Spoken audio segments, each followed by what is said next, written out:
Hello friends, आज का हमारा टॉपिक है जीन जीन इंटरेक्शंस।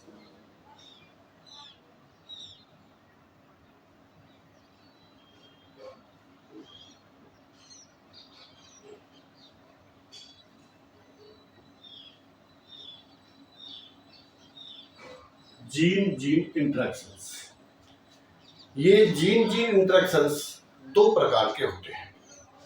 एक तो होते हैं एलिलिक, तो पहला जो टाइप है उसका नाम है एलिलिक इंटरेक्शन, और दूसरे होते हैं नॉन एलिलिक इंटरेक्शंस।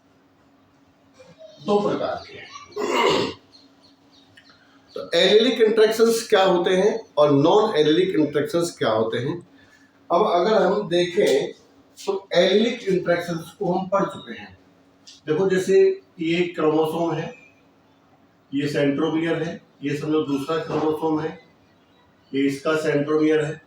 यहाँ पर कोई जीन है, जैसे ये आर और ये आर, तो जब इन दोनों के बीच में अभिक्रिया होती है और उस अभिक्रिया से फिर कोई अलग ही प्रकार का फिनोटाइप निकल कर आता है।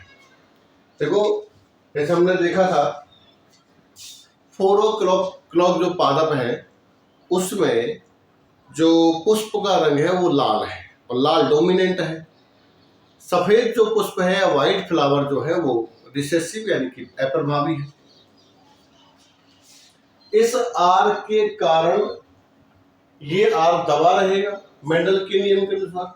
तो F1 पीढ़ी में हमको लाल रंग का मिलना चाहिए था, लेकिन मिलता है हमको गुलाबी, जबकि गुलाबी हमारी किसी भी पीढ़ी में नहीं है। मतलब कोई पेरेंट हमारा गुलाबी है ही नहीं, लेकिन हमको मिलता है गुलाबी। इसका मतलब है कि जो दो जीन है कैपिटल आर और स्मॉल आर, उन दोनों के बीच में इंटरेक्शन हुआ और उस इंटरेक्शन की वजह से दोनों का मिलने से जो करेक्टर बना वो एक तीसरा ही फिनोटाइप है जो पेरेंट्स में नहीं है।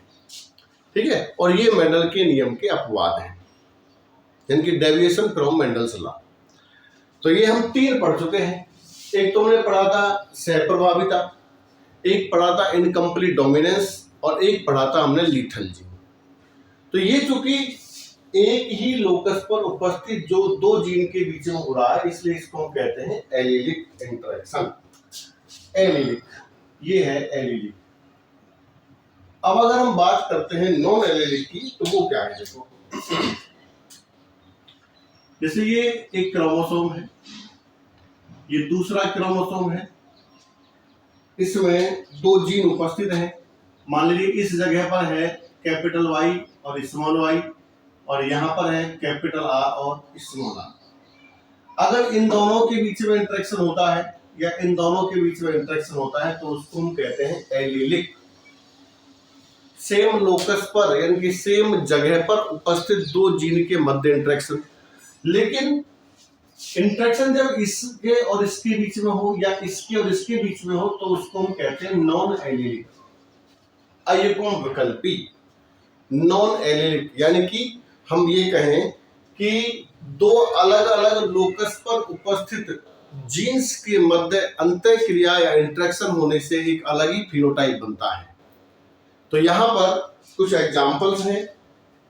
एक तो है जो सबसे पहले हम जानेंगे, बेटसन एंड पुन्नेट का प्रयोग। पुन्नेट्स एक्सपेरिमेंट। दूसरा हम पढ़ेंगे यहां पर एपीस्टेसिस, प्रबलता। एपीस्टेसिस ये 2 प्रकार की है।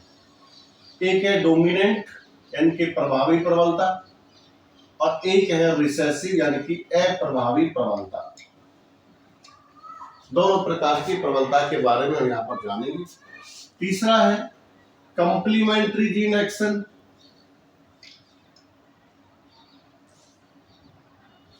कंप्लीमेंट्री जीन एक्शन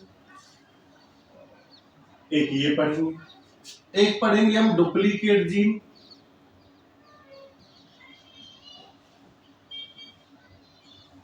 एक पढ़ेंगे हम इनहिबिटरी जीन एक्शन।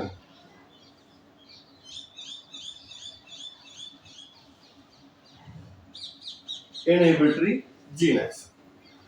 उसके अलावा और भी कुछ एग्जाम्पल सप्लीमेंट्री जीन्स का है, वो भी हम पढ़ेंगे, और भी एक आध तो होंगे, उनको बताएंगे। तो ये हमारे सिलेबस के अकॉर्डिंग है। अब एक एक करके हम यहाँ पर पढ़ेंगे। तो पहला जो एक्सपेरिमेंट है उसका नाम है बेटसन एंड पुन्नेट का एक्सपेरिमेंट। इन चीजों को हमें ध्यान में रखना है। एक्सपेरिमेंट का नाम है बेटसन एंड पुन्नेट एक्सपेरिमेंट।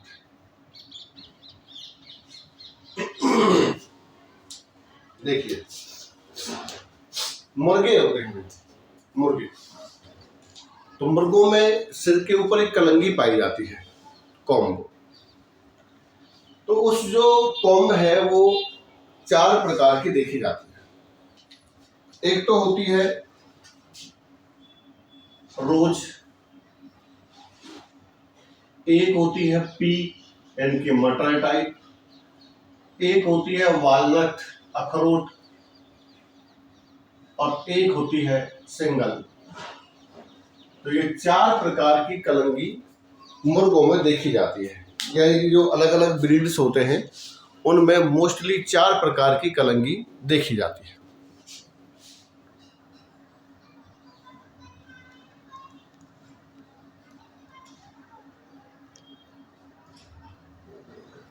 अब ये 4 प्रकार की कलंगी कैसे बनती है इसे हम यहां पर देखिए। तो देखो, 2 प्रकार की ब्रीड, ये रोज और पी, जिनमें एक में है रोज प्रकार की कलंगी और दूसरी ब्रीड में है पी प्रकार की कलंगी। ठीक है, कैसे बनती है देखो। रोज प्रकार की कलंगी बनती है डोमिनेंट आर जीन से, और पी प्रकार की कलंगी बनती है डोमिनेंट पी जीन से। तो सीधा सीधा इनका जो आर आर और पी पी, और इसका जो ये हो जाएगी रोज, और पी जो कलंगी बनेगी पी, ये बनेगी small are capital P capital P. ठीक है, मैंने कहा ना कि रोज प्रकार की कलंगी एक प्रभावी जीन कैपिटल आर से बनती है, जबकि पी प्रकार की कलंगी एक डोमिनेंट जीन या प्रभावी जीन पी से बनती है। जब इनके हम युग्मक बनाते हैं तो कैपिटल आर स्मॉल पी, और यहां पर बनेंगे स्मॉल आर कैपिटल पी। और जब हम इनका F1 निकालते हैं तो F1 जो ब्रीड होगा वो बनेगा capital R small are capital P small P, ये बनेगा।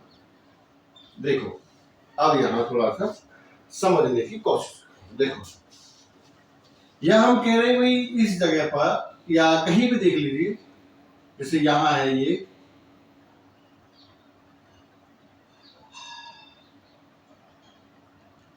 कैपिटल आर स्मॉल आर, इस जगह पर कैपिटल पी, इस जगह पर स्मॉल पी, ये।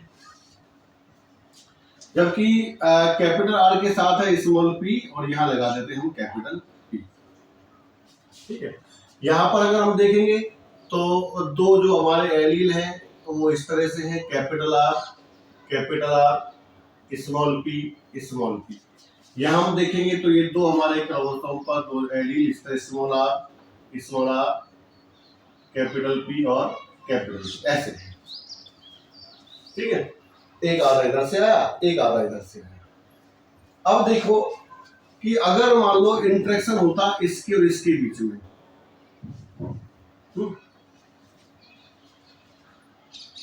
लेकिन यहां पर इंटरेक्शन होता है कैपिटल आर और कैपिटल पी के बीच। हम कह रहे हैं भाई नॉन एलेलिक इंटरेक्शन हम यहां पर पढ़ रहे हैं। आइए वो विकल्पी, तो नॉन एलेलिक का मतलब है कि इंटरेक्शन जो है वो कैपिटल आर और कैपिटल पी के बीच में होगा। तो जब कैपिटल आर और कैपिटल पी के बीच में इंटरेक्शन होता है तो एक अलग ही प्रकार की कलंगी बनती है जिसका नाम होता है वालनट। अखरोट। क्या नाम है इसका? वॉलनट अखरोट। अखरोट प्रकार की कलमी।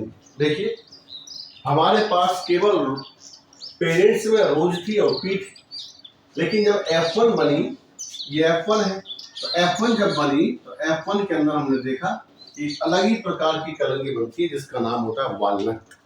वॉलनट कब बनी? जब कैपिटल R और कैपिटल P दोनों प्रभावी जीन एक साथ आते हैं तब जाकर के बनती है वॉलनट। कैपिटल R और कैपिटल P दोनों जीन जब एक साथ आते हैं तो बनती है वॉलनट। अगर केवल कैपिटल R हो तो बनती है रोज, और अगर केवल कैपिटल P हो तो बनती है पी। लेकिन जब दोनों ही डोमिनेंट जीन एक साथ आते हैं तो उनके बीच में इंटरेक्शन होने से एक अलग ही प्रकार का फिनोटाइप जिसको कहते हैं वॉलनट, जो हमारे पेरेंट्स में पहले से नहीं था, दिखाई देता है। एक और है सिंगल कब बनेगी? देखो सिंगल तब बनेगी जब चारों की चारों एलील कैसे होंगे? अप्रभावी होंगे। कैसे होंगे? अप्रभावी। जब हम इस चार्ट को बनाते हैं तो इस चार्ट को जब आप बनाओगे, मैं यहाँ पर सीधा लिख रहा हूँ, आप बना के देख ले तो भी वैसा ही आएगा। मैंने जो आपको डाई हाइब्रिड क्रॉस के अंदर समझाया था उसी प्रकार से मैं यहाँ पर बना रहा हूँ। देखो पहली जो अपनी बनेगी वो capital R capital P capital P ऐसे है। एक स्टैंडर्डाइज जीनोटाइप है, ये बनेगा एक। उसके बाद हम दोनों को कैपिटल R रखते हैं, कैपिटल P में से एक को स्मॉल कर देते हैं। अब भी कैपिटल R और कैपिटल P दोनों एक हैं, मतलब डोमिनेंट हैं, इसलिए ये भी कलंगी वॉलनट बनेगी। ये बनेंगे दो। अब हम कैपिटल R में से एक R को स्मॉल कर देते हैं और दोनों कैपिटल P को इस तरह कर देते हैं, ये बनेगी दो। अब भी कैपिटल R और कैपिटल P डोमिनेंट है तो बनेगी वॉलनट। एक अपनी capital R small r capital P small p, ये बनेंगे चार। तो कुल मिलाकर हो गए ये 9। देखो यहाँ पर मेंडल का जो रेशो है वो 9:3:3:1 ही आएगा, लेकिन मेंडल के अकॉर्डिंग फिनोटाइप नहीं आएगी, क्योंकि मेंडल ने बताया था कि फिनोटाइप जो बनता है वो वही बनेगा जो हमारी पीढ़ियों में पहले है, पेरेंट्स में है। लेकिन यहां पर इंटरेक्शन होने से फिनोटाइप ही बदल रहा है, जो कि मेंडल के नियम का पालन नहीं करता है। ठीक है, तो ये बन गए 9। उसके बाद एक हमारे पास कैपिटल R स्मॉल p, ये हमारा पेरेंट है, ये वाला, ये बनेगा एक, और एक बनेगा कैपिटल R स्मॉल p, ये बनेंगे 2। देखो ये वाला अगर रोज है तो ये भी तो रोज है, क्योंकि इसमें भी तो कैपिटल R है। एक बनेगा स्मॉल r कैपिटल P, ये बनेगा एक, और एक बनेगा small r capital P small p, ये बनेंगे 2। तो ये बन गए टोटल 3, ये बन गए तो टोटल 3। अब बचा लास्ट ये वाला, ये बनेगा 1। ठीक, तो इस प्रकार से बेटसन एवं पुन्नेट ने जो एक्सपेरिमेंट किया था उसका जो रेशो है वो आता है 9:3:3:1। लेकिन इसमें अंतर है, ये जो 9 बनते हैं ये बनेंगे वॉलनट, ये जो 9 बनेंगे ये वाले ये है वॉलनट। ये 3 बनेंगे रोज, ये 3 बनेंगे पी, और ये अकेला बनेगा सिंगल।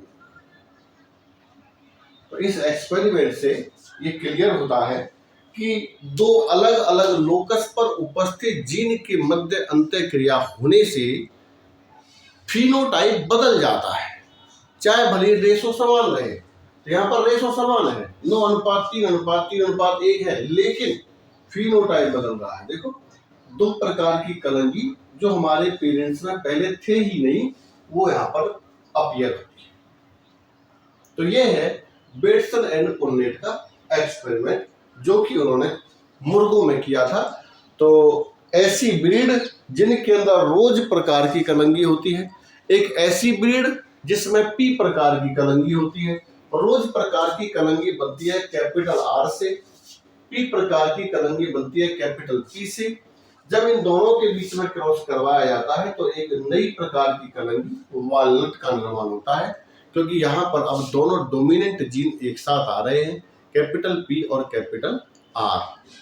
जब हम F2 का एनालाइज करते हैं तो फिर और एक नई प्रकार की कलंगी, जब सभी रिसेसिव जीन एक साथ होते हैं तो सिंगल प्रकार की कलंगी यहाँ पर बनती है। तो इस प्रकार से 9:3:3:1 का अनुपात प्राप्त होता है।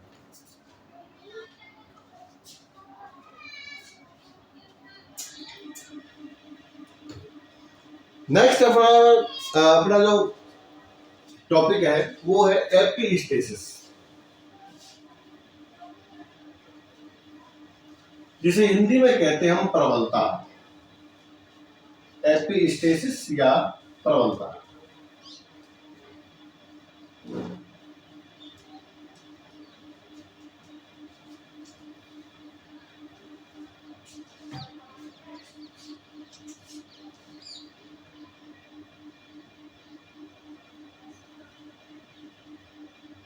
एपिस्टेसिस या हिंदी में कहें तो प्रबलता। ये हम पढ़ चुके हैं, दो प्रकार की होती है, डोमिनेंट और रिसेसिव। अब बात है कि होती क्या है, परिभाषा लिख रहा हूं मैं, नोट कर लेना। जब एक लोकस पर उपस्थित कोई जीन किसी दूसरे लोकस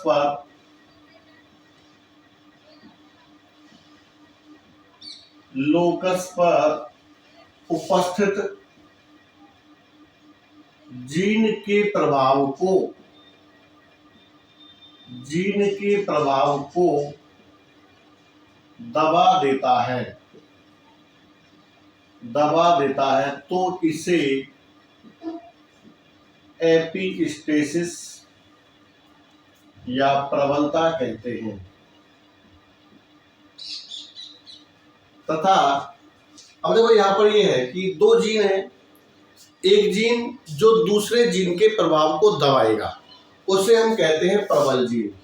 जो जीन दूसरे जीन के प्रभाव को दबाता है उसे हम कहते हैं एपिस्टेटिक जीन या प्रबल जीन। और जिस जीन का प्रभाव दबाया जाता है उसे हम कहते हैं अबल जीन या hypostatic gene.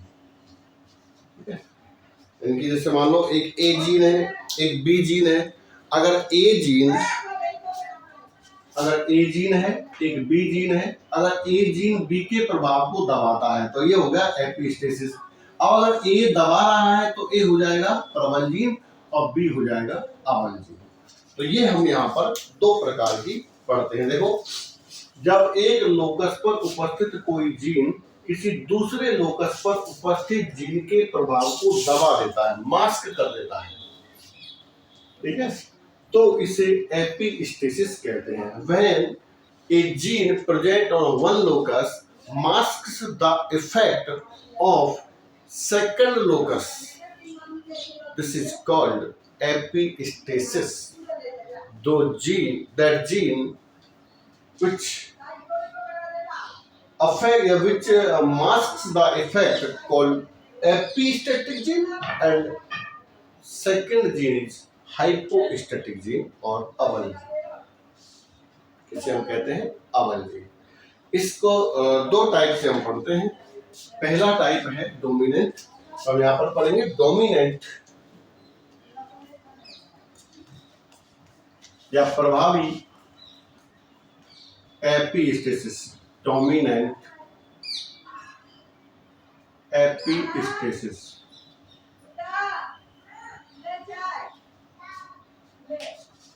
Dominant epistasis. Dominant epistasis, देखो एक प्लांट है, देखा होगा, इसका नाम है कुकुरबिटा पीपो। इसे हिंदी में कहते हैं कद्दू, पंपकिन, कद्दू या पंपकिन। इसमें 3 प्रकार के फल का रंग हमको दिखाई देता है। एक होते हैं व्हाइट, दूसरा होता है येलो और तीसरा होता है ग्रीन। तो 3 प्रकार के फल का कलर कद्दू के अंदर पाया जाता है। शायद चौथे प्रकार का कोई कलर इसमें नहीं होता है। नीला, पीला, सॉरी नीला, ब्लैक, इस तरह का कोई नहीं होता। केवल 3 प्रकार के होते हैं, व्हाइट, येलो एंड ग्रीन। देखो, व्हाइट कौन बनाता है?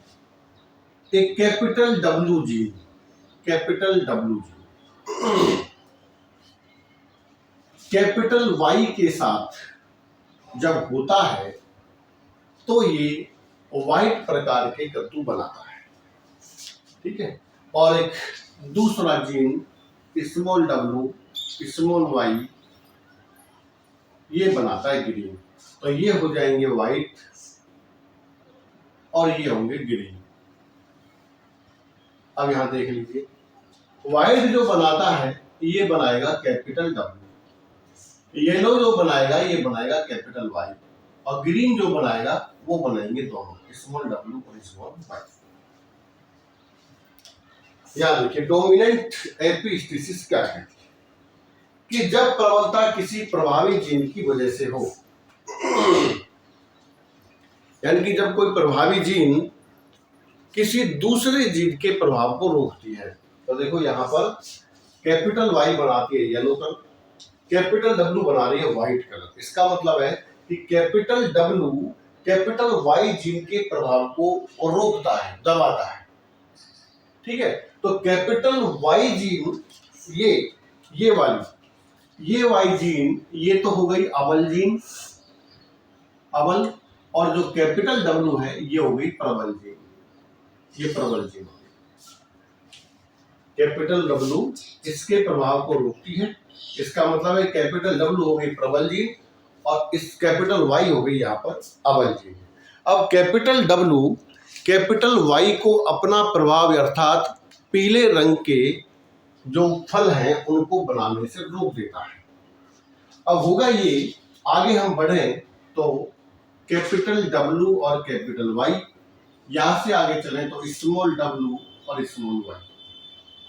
जब हम F1 पीढ़ी में जाएंगे तो F1 पीढ़ी में हमको मिलेगा capital W, small W, capital Y, small Y. This is F1। F1 यहां पर हमको पता है कि कैपिटल डब्ल्यू कैपिटल वाई के प्रभाव को दबाएगा। जब कैपिटल डब्ल्यू कैपिटल वाई के प्रभाव को दबाएगा तो फिर ये व्हाइट होगा, जैसा हमारा एक पेरेंट है तो ये हो जाएगा व्हाइट। लेकिन जब हम इनमें F2 जनरेशन तक जाएंगे तो F2 जब निकालेंगे तो F2 हम यहाँ पर उसी प्रकार से निकाल रहा हूं, आप चार्ट बना लेना, जो फिनोटाइप आएगा वो जो मैं बना रहा हूं वही आएगा। Capital W capital W capital Y capital Y, ये बनेगा एक।